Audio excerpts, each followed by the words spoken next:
ମୁଁ ବିଜେଡି ଅଛି।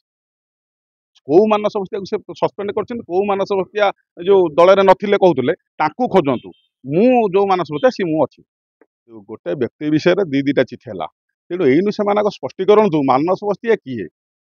ସେଇ ଯୋଉ ମାନସ ବସ୍ତିଆ ନାଁରେ ଦେଇଥିଲ ଦଳର କେହି ନୁହଁ, ସେଇ ମାନସ ବସ୍ତିଆ ମୁଁ ନା ଏବେ ଯାହା ନାଁରେ ସସ୍ପେଣ୍ଡ କରୁଛ ସିଏ ମୁଁ ନା ମୁଁ ଅଲଗା, ସେମାନେ ସେ ଦି ଜଣ କିଏ, ସେ ଦଳ ତାର ସ୍ପଷ୍ଟୀକରଣ କରୁ। ଯିଏ ଦେଇଛି ବିଜୁ ଜନତା ଦଳ ଭିତରେ ଆମେ ନବୀନ ପଟ୍ଟନାୟକ ଯେବେଠୁ ଆସିଛନ୍ତି ଏବଂ ଦଳର ସଭାପତି ହେଇଛନ୍ତି ସେବେଠୁ ଆମେ ଦଳରେ ଅଛୁ।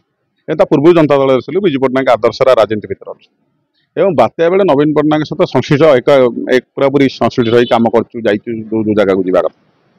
ଏବଂ ନବୀନ ପଟ୍ଟନାୟକ ସେତେବେଳେ ମୋ ମୋବାଇଲରେ ବି କଥା ହେଇଛନ୍ତି ବହୁତ ଆପଣ, ଏବଂ ସେତେବେଳେ ମିଡିଆ ସେଲ୍ଟା ଆମେ ବୁଝୁଥିଲୁ। ରୁଦ୍ର ମହାନ୍ତି ନାମକ ଏବଂ ଜିତେନ୍ଦ୍ର ପରିଡ଼ା ଏଇ ଆମର ଯୋଉ ଅଛନ୍ତି ଯୋଉ ସେଠି ଯେତେବେଳେ ପିଲା ଥିଲେ ବିଜୁ ଜନତା ଦଳ ନୂଆ ତିଆରି ହେଲା ସେତେବେଳେ ଆମେ ବୁଝୁଥିଲୁ। ଏ ଘଟଣା ଭିତରେ ଆମେ ଦୀର୍ଘ ବର୍ଷ ହେଲା ରାଜନୀତି ଭିତରେ ଥିବା ପରେ ଏବଂ ବହୁତ ସମୟ ଆପଣ ଦେଖିବେ ଦୀର୍ଘ 4-5 ବର୍ଷ ହେଲା କିଛି ପ୍ୟାନେଲିଷ୍ଟ ହିସାବରେ କିମ୍ବା ସ୍ପୋକ୍ସମ୍ୟାନ୍ ହିସାବରେ କିମ୍ବା ଦଳର କଥା ହଉ, ନବୀନ ପଟ୍ଟନାୟକ କଥା ହଉ କିମ୍ବା ଦଳର ବିକାଶମୂଳକ କଥା ହଉ, ଶାସନ କ୍ଷେତ୍ରରେ ଥିଲାବେଳେ ସେଥିରେ ବି ରାଜନୀତି କ୍ଷେତ୍ରରେ ଅଛି। ଏବଂ ସରକାରଙ୍କ କଥା କହୁ କିମ୍ବା ନବୀନ ପଟ୍ଟନାୟକ କଥା କହୁ, ଏବେ ସରକାର ବଦଳିଗଲା ପରେ ଯେତେବେଳେ ବିପର୍ଯ୍ୟସ୍ତ ଘଟିଲା ଏବଂ ପାଣ୍ଡିଆନ ଯେତେବେଳେ ଗୋଟେ ମୂଳ ରହିଲା ଯେ ଏଇ ବ୍ୟକ୍ତି ଯୋଗୁଁ ସାଧାରଣ ଓଡ଼ିଆ ଲୋକ ଚର୍ଚ୍ଚା କଲେ, ଓଡ଼ିଆ ଲୋକ ତାକୁ ନେଇ ଉଠେଇଲେ ଏବଂ ସରକାର ପରିବର୍ତ୍ତନ ହେଇଗଲା। ଏବଂ ନେପାଳ ଯେମିତି ପରିବର୍ତ୍ତନ ଗୋଟେ ହେଲା ଗୋଟେ, ଆଉ ତେଣୁ ପାଣ୍ଡିଆନକୁ ନେଇ ଗୋଟେ ବିପର୍ଯ୍ୟସ୍ତ ଘଟିଲା ଏବଂ ବିରୋଧ ଦଳକୁ ଆସିଲା। ଯେତେବେଳେ ସାଧାରଣ ଲୋକ ନବୀନ ପଟ୍ଟନାୟକର କଥା ଚାହୁଁଥିଲେ ଯେ ରେକର୍ଡ ପରିମାଣ ଗୋଟେ ମୁଖ୍ୟମନ୍ତ୍ରୀ ଭାରତରେ ହେବେ, ଏଇଥର ଯଦି ବିଜୟ ହେଇଥାନ୍ତେ, ପାଣ୍ଡିଆନ ନଷ୍ଟ କରିଦେଲା।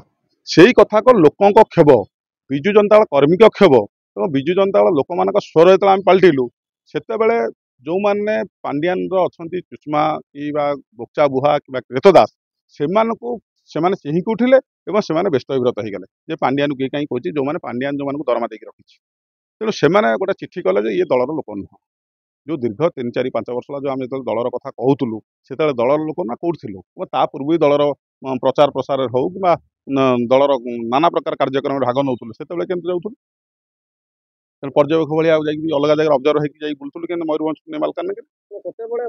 ହଁ ଶୁଣନ୍ତୁ, ଗୋଟେ ବ୍ୟକ୍ତି ବିଷୟରେ ଦିଟା ଚିଠି ହେଲା, ତେଣୁ ଏଇନୁ ସେମାନଙ୍କ ସ୍ପଷ୍ଟୀକରଣ ଦଉ ମାନସ ବସ୍ତିଆ କିଏ। ସେଇ ଯୋଉ ମାନସ ବସ୍ତିଆ ନାଁରେ ଦେଇଥିଲ ଦଳର କେହି ନୁହଁ, ସେଇ ମାନସ ବସ୍ତିଆ ମୁଁ ନା ଏବେ ଯାହା ନାଁରେ ସସ୍ପେଣ୍ଡ କରୁଛ ସିଏ ମୁଁ ନା ମୁଁ ଅଲଗା, ସେମାନେ ସେ ଦି ଜଣ କିଏ, ସେ ଦଳ ତାର ସ୍ପଷ୍ଟୀକରଣ କରୁ। ଯିଏ ଦେଇଛି ଏବଂ ପ୍ରତାପ ଜେନା ଦେଇଛନ୍ତି। ପ୍ରତାପ ଜେନା ତ ହଉଛନ୍ତି କାର୍ଯ୍ୟାଳୟର ଦାୟିତ୍ୱରେ ଅଛନ୍ତି। ଶୃଙ୍ଖଳା କମିଟିରେ ଯାହା ଯୋଉମାନଙ୍କୁ ସସ୍ପେଣ୍ଡ କରୁଛନ୍ତି, ଏବେ 15 ଦିନ ଭିତରେ ସେ 33 ଜଣ ଲୋକଙ୍କୁ ସସ୍ପେଣ୍ଡ କଲେଣି। ସିଏ କ'ଣ ସସ୍ପେଣ୍ଡର ଅଧିକାରୀ ଯୋଉ ଅଧିକାରୀ? ଶୃଙ୍ଖଳା କମିଟି ଅଧ୍ୟକ୍ଷ ହେଉଛନ୍ତି ଦେବୀ ମିଶ୍ର। ଇଏ କିଏ ସସ୍ପେଣ୍ଡ କରିବାକୁ ସମସ୍ତଙ୍କୁ? କୋକସରାର ବ୍ଲକ ଚେୟାରମ୍ୟାନ୍, ଭାଇସ୍ ଚେୟାରମ୍ୟାନ୍ କରିଛନ୍ତି। ଆମର ଗୋଟେ ଯୁବ ନେତା ପାର୍ଥ ମୁଦୁଲି କରିଛନ୍ତି, ମୋ ମାନସ ବସ୍ତିଆଙ୍କ ନାଁ ବାହାର କରିଛନ୍ତି। ଇଏ ତେଣୁକରି ଏ ଘଟଣା ଗୁଡ଼ିକ ଯେତେବେଳେ ପ୍ରତାପ ଜେନାକୁ କିଏ ଦାୟିତ୍ୱ ଦେଲା, ପ୍ରତାପ ଜେନାଙ୍କ ବିରୋଧରେ ତାଙ୍କ ଯେତେବେଳେ ଶିକ୍ଷାମନ୍ତ୍ରୀ ଥିଲେ ସେତେବେଳେ ସେ ଦେଖିବେ ଗୋଟେ ମାର୍କ ଜାଲିଆତି ତାଙ୍କ ପୁଅର କରିଥିଲେ, ଯଦ୍ୱାରା ନବୀନ ପଟ୍ଟନାୟକ ତାଙ୍କ ମନ୍ତ୍ରିମଣ୍ଡଳରୁ ବାହାର କରିଦେଇଥିଲେ। ଏବଂ ନବୀନ ପଟ୍ଟନାୟକ ତାଙ୍କର ଯେତେବେଳେ ଡବଲ ମର୍ଡର କେସ୍ ଆସିଲା ମାହାଙ୍ଗାରେ, ସେତେବେଳେ ନବୀନ ପଟ୍ଟନାୟକ ତାଙ୍କୁ ଟିକଟ ଦେଲେ ନାହିଁ। ତାଙ୍କ ନାଁରେ ମାଳ ଅଭିଯୋଗ, ମହାଲିଙ୍ଗ କଲେଜର ସଂଶ୍ଳିଷ୍ଟ ଥିଲେ। ତାପରେ ଆପଣ ଦେଖିବେ ଏବେ ସେ ଯୋଉ ଡବଲ ମର୍ଡର ମାହାଙ୍ଗା କେସରେ ଥିଲେ ଏବଂ ନବୀନ ପଟ୍ଟନାୟକ ତାଙ୍କୁ ଟିକଟ ନ ଦେଇ ତାଙ୍କ ପୁଅକୁ ଦେଇଥିଲେ। ତାଙ୍କ ପୁଅ ନାଁରେ ଏବେ ରିସେଣ୍ଟ ଗୋଟେ କେନ୍ଦ୍ରାପଡ଼ା ଥାନାରେ କେସ୍ ଆସିଛି, ଆପଣ ଦେଖିବେ 48 ଲକ୍ଷ ଟଙ୍କାର।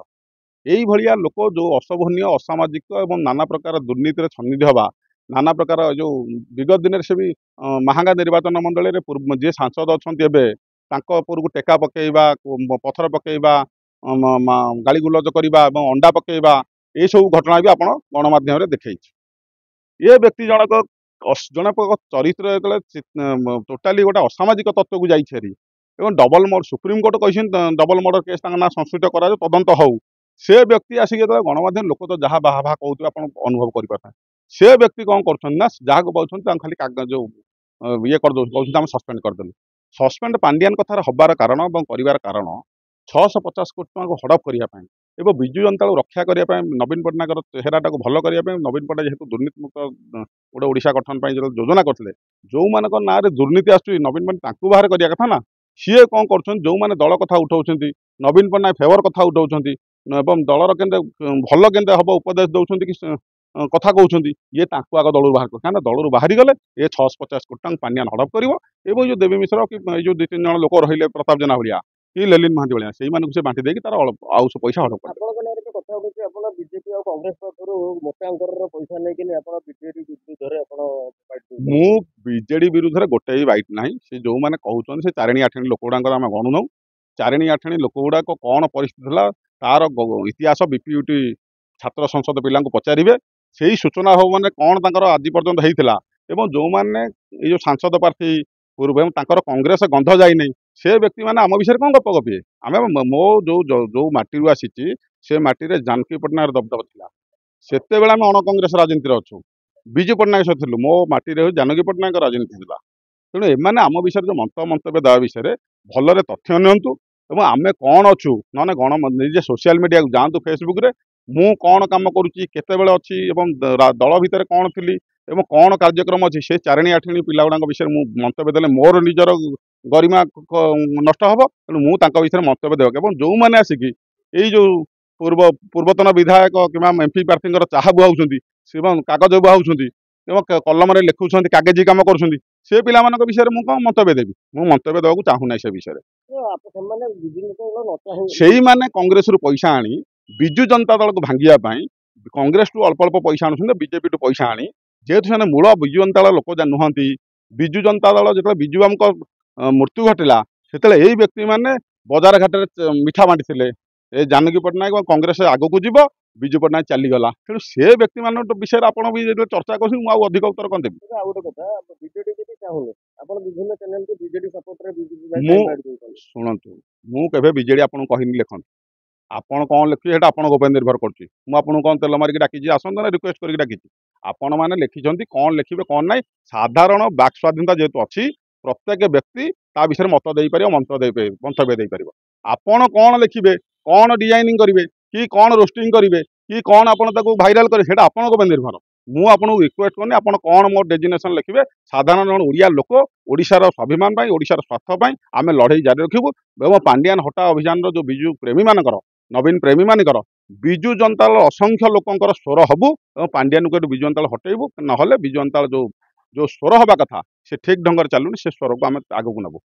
ନେପାଳରେ ଗୋଟେ ଘଟଣା ଘଟିଗଲା। କୋଉଠି ନେପାଳରେ କାହାକୁ ଏକାଠି ସଂଗଠିତ କରାଯାଇଥିଲା ସେ ଯୋଉ ବିଦ୍ରୋହ ଯୋଉ ରୂପ ନେଲା ଏଇନୁ ବିଜୁ ଜନତା ଦଳ ପାଣ୍ଡିଆନକୁ ନେଇକି ଘୂର୍ଣ୍ଣିଝଡ଼ ସୃଷ୍ଟି ହେଇସାରିଛି। ପୁଞ୍ଜୀଭୂତ ଅସନ୍ତୋଷ ନିଶ୍ଚିନ୍ତ ଭାବରେ ମହାବାତ୍ୟାର ରୂପ ନେବ। କେତେବେଳେ ନେବ କଣ ହବ କେତେବେଳେ ହବ ଆମେ ତାହା କହିପାରିବୁନି। ଠିକଣା ସମୟରେ ଠିକଣା ଯୋଉ ବିଜୁ ଜନତା ଦଳ ବିଜୁ ପ୍ରେମୀ ଲୋକମାନେ ଅଛନ୍ତି ନବୀନ ପ୍ରେମୀ ଲୋକମାନେ ଅଛନ୍ତି ଏବଂ ନବୀନ ପଟ୍ଟନାୟକ ଭଲ ପାଉଥିବା ଶଙ୍ଖ ଚିହ୍ନକୁ ଭଲ ପାଉଥିବା ମୂଳ ବିଜୁ ଜନତା ଦଳ ଲୋକମାନେ ଏବଂ ଜଣେ ଓଡ଼ିଆ ଅସ୍ମିତା କଥା ସ୍ୱାଭିମାନ କହୁଥିବା ଲୋକମାନେ କଣ କରିବେ ଇଏ ନିଶ୍ଚିତ ମହାବାତ୍ୟାର ରୂପ ନେବ। ଆସି ସାରିଲା ପରେ ଏବେ ବି ଆପଣଙ୍କର ବିଜୁ ପଟ୍ଟନାୟକ ପ୍ରତି ନବୀନ ପଟ୍ଟନାୟକ ପ୍ରତି ଭକ୍ତି ଅଛି ନା କଣ କେମିତି? ଶୁଣନ୍ତୁ ଆମେ ମୂଳ ଜନତା ଦଳ ଭିତରେ ଯେହେତୁ ଆସିଛୁ ବିଜୁ ପଟ୍ଟନାୟକ ସହିତ ଦଳ ରାଜନୀତି ଭିତରେ ଛାତ୍ର ରାଜନୀତି ଅଛୁ ପଞ୍ଚାୟତ ରାଜନୀତି ଭିତରେ ଆସିଛୁ ଏବଂ ବିଜୁ ପଟ୍ଟନାୟକ ସହିତ ଅଣ କଂଗ୍ରେସ ରାଜନୀତି ଭିତରେ ଆସିଛୁ। ସିଏ ସମୟ ହେଉଛି ବିଜୁ ବାବୁଙ୍କ ସହିତ ଆମର ଯେମିତି ସ୍ନେହ ଶ୍ରଦ୍ଧା ଆଶୀର୍ବାଦ ଯେମିତି ଥିଲା ସମ୍ମାନ ସେ ସମ୍ମାନ ବୋଧ ଆଜି ବି ଅଛି ଏବଂ ଆମେ ନବୀନ ପଟ୍ଟନାୟକ ପ୍ରତି ଯୋଉ ସ୍ନେହ ଅଛି କାହିଁକିନା ସେଇ କଣ ଏଇଟା ଯୋଉ ଲୋକ ସସ୍ପେଣ୍ଡ ଅର୍ଡର ଯାହା ନାଁରେ କରିଛି ନବୀନ ପଟ୍ଟନାୟକ ଗୋଟେ ସସ୍ପେଣ୍ଡ ଅର୍ଡର କଲେ ଯାଇକି ଆମେ କହିବୁ ଯେ ଏଇଟା କଣ ହେଇଛି କି ନ ହେଇଛି। ନହେଲେ ଠିକ ସମୟ ଅନୁସାରେ କଣ ହବ ନ ହବ ଆମେ ଏବେ କହିପାରିବୁନି। ଏବେ ବିଜେଡିରେ ଅଛନ୍ତି ମୁଁ ବିଜେଡିରେ ଅଛି। କୋଉ ମାନସ ବସ୍ତିଆକୁ ସେ ସସ୍ପେଣ୍ଡ କରିଛନ୍ତି କୋଉ ମାନସ ବସ୍ତିଆ ଯୋଉ ଦଳରେ ନଥିଲେ କହୁଥିଲେ ତାଙ୍କୁ ଖୋଜନ୍ତୁ। ମୁଁ ଯୋଉ ମାନସ ବସ୍ତିଆ ମୁଁ ଅଛି।